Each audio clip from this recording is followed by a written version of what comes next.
नमस्कार दोस्तों, Ashok Singh agree show में आपका स्वागत है। मैं हूं आपके साथ अशोक सिंह। कृषि विज्ञान में निरंतर हो रही रिसर्च ने कई आधुनिक तकनीकों को जन्म दिया है, जिनमें टिश्यू कल्चर सबसे महत्वपूर्ण है। यह एक ऐसी विधि है जिसमें पौधों की कोशिकाओं, ऊतकों या अंगों को कृत्रिम पोषक माध्यम पर प्रयोगशाला में उगाया जाता है। इस तरह से पौधों का बहुगुणन यानी कि मल्टीप्लिकेशन अत्यंत कम लागत और भूमि के किया जाता है। ये पौधे रोग मुक्त, समान गुणवत्ता वाले तथा उच्च उत्पादन देने वाले होते हैं। अब यह तकनीक अनुसंधान संस्थानों तक सीमित नहीं है, बल्कि व्यावसायिक खेती और पौधशालाओं यानी नर्सरी में भी बड़े पैमाने पर इनका उपयोग किया जा रहा है। आज का हमारा कार्यक्रम इसी खास तकनीक की उपयोगिता और किसान समुदाय के बीच जागरूकता बढ़ाने के उद्देश्य से तैयार किया गया है। एपिसोड शुरू करने से पहले एक बार फिर से आपसे आग्रह करना चाहेंगे कि इस वीडियो को अंत तक अवश्य देखें, ताकि आप भी इसमें दी जाने वाली जानकारियों का भरपूर लाभ उठा सकें। तो दोस्तों, कार्यक्रम की शुरुआत करते हैं। पिछले एक दशक में विश्व स्तर पर टिश्यू कल्चर की मांग और उपयोग में तेजी आई है। आगे बढ़ने से पहले इसके तेज प्रसार के कारणों को भी समझना जरूरी है। इसमें कोई शक नहीं, दुनिया भर में गुणवत्तापूर्ण और रोगमुक्त पौधों की मांग तेजी से बढ़ रही है। इसके साथ ही वैश्विक स्तर पर सब्जियों, फलों और सजावटी पौधों के कारोबार में भी वृद्धि हो रही है।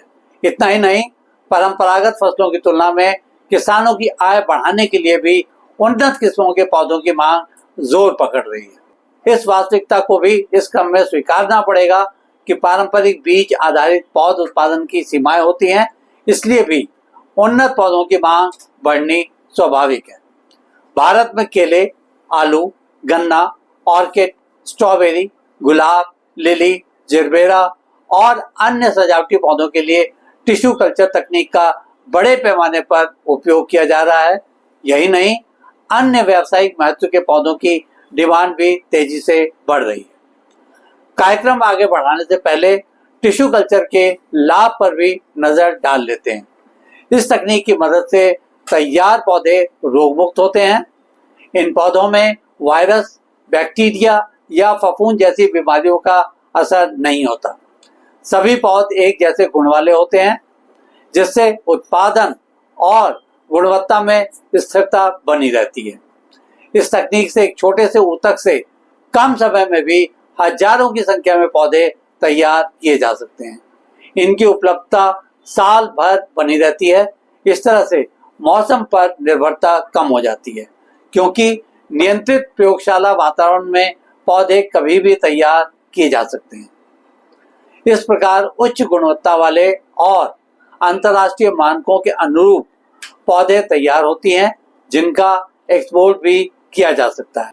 ऐसे में किसान जल्दी से जल्दी खेत में पौध लगाकर अधिक उत्पादन पा सकते हैं।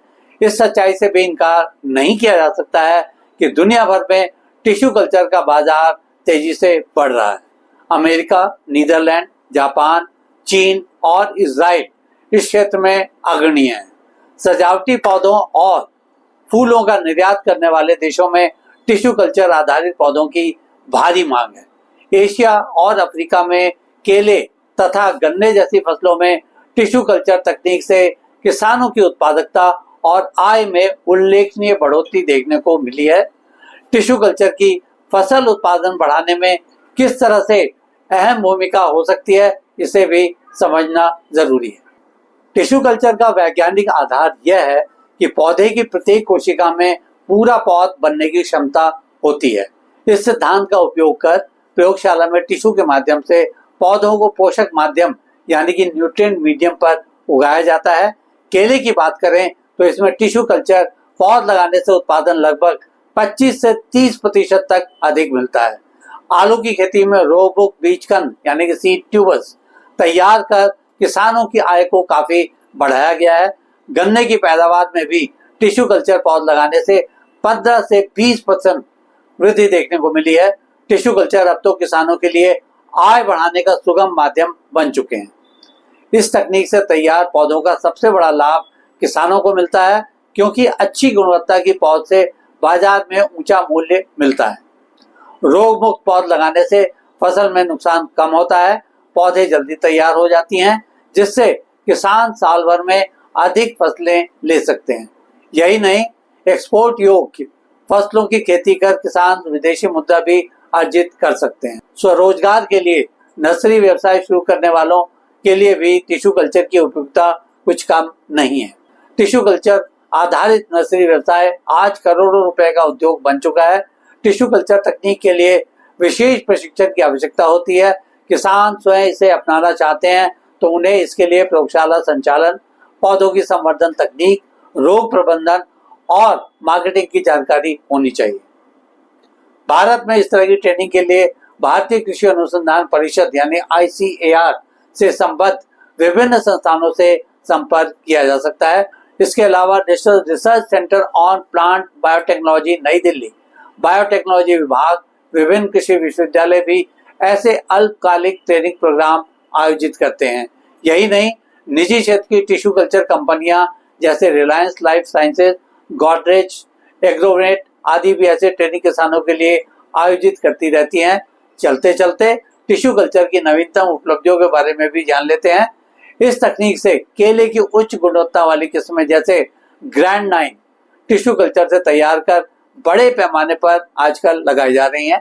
आलू में मिनी ट्यूबर तकनीक की मदद से रोग मुक्त बीज कंद तैयार करने में सफलता हासिल की गई है। ऑर्किड और जरबेरा के फूलों की अंतर्राष्ट्रीय बाजार में मांग को पूरा करने हेतु बड़े पैमाने पर टिश्यू कल्चर नर्सरी विकसित की गई है। औषधीय पौधे जैसे अश्वगंधा, सर्पगंधा और स्टीविया जैसी जड़ी बूटियों का भी टिश्यू कल्चर से उत्पादन किया जा रहा है। वैज्ञानिकों द्वारा इस बारे में कई महत्वपूर्ण भावी योजनाओं पर काम किया जा रहा है। अब टिश्यू कल्चर को जीन एडिटिंग और जैव प्रौद्योगिकी से जोड़ने पर भी दुनिया भर की प्रयोगशाला में काम किया जा रहा है। इसका लक्ष्य पौधों में रोग प्रतिरोधक क्षमता विकसित करना, लवणीय और शुष्क भूमि में उगने वाली किस्में तैयार करना, जलवायु परिवर्तन के प्रभावों से निपटने के लिए नई किस्मों का विकास, सस्ते और सरल उपकरण विकसित करना, ताकि किसान स्तर पर छोटे पैमाने पर भी प्रयोगशाला बनाई जा सके। अंत में देखते हैं ऐसे कुछ उदाहरणों को जिनसे इस तकनीक के माध्यम से किसानों की जिंदगी में बदलाव आए हैं। महाराष्ट्र के केला उत्पादक किसानों की बात करें तो वे पहले पारंपरिक केले से केवल 20 टन प्रति हेक्टेयर उत्पादन ले पाते थे, पर अब टिश्यू कल्चर पौध से 35 टन प्रति हेक्टेयर उत्पादन ले रहे हैं। ऐसे उत्तर प्रदेश का आलू किसान अब वायरस मुक्त बीज कंद से फसल की गुणवत्ता में इतना अधिक सुधार करने में सफल हुए हैं कि अब वे आलू एक्सपोर्ट तक कर रहे हैं। इसी तरह से केरल का फूल उत्पादक किसान टिश्यू कल्चर से तैयार जरबेरा पौध लगाकर नर्सरी व्यवसाय से लाखों की कमाई कर रहा है। आज के एपिसोड में बस इतना ही दोस्तों। कल एक नए विषय पर चर्चा करने के लिए दोबारा इसी समय पर हाजिर होंगे। दोस्तों, अगर आपको ये वीडियो पसंद आया हो तो इसे लाइक करें, शेयर करें और हमारे चैनल को सब्सक्राइब करना ना भूलें। आपके पास कोई सवाल या सुझाव हो तो कृपया कमेंट बॉक्स में लिखें। हम आपके सवालों का जवाब देने के लिए हमेशा तैयार हैं। कल फिर आपसे मुलाकात होती है, तब तक के लिए नमस्कार।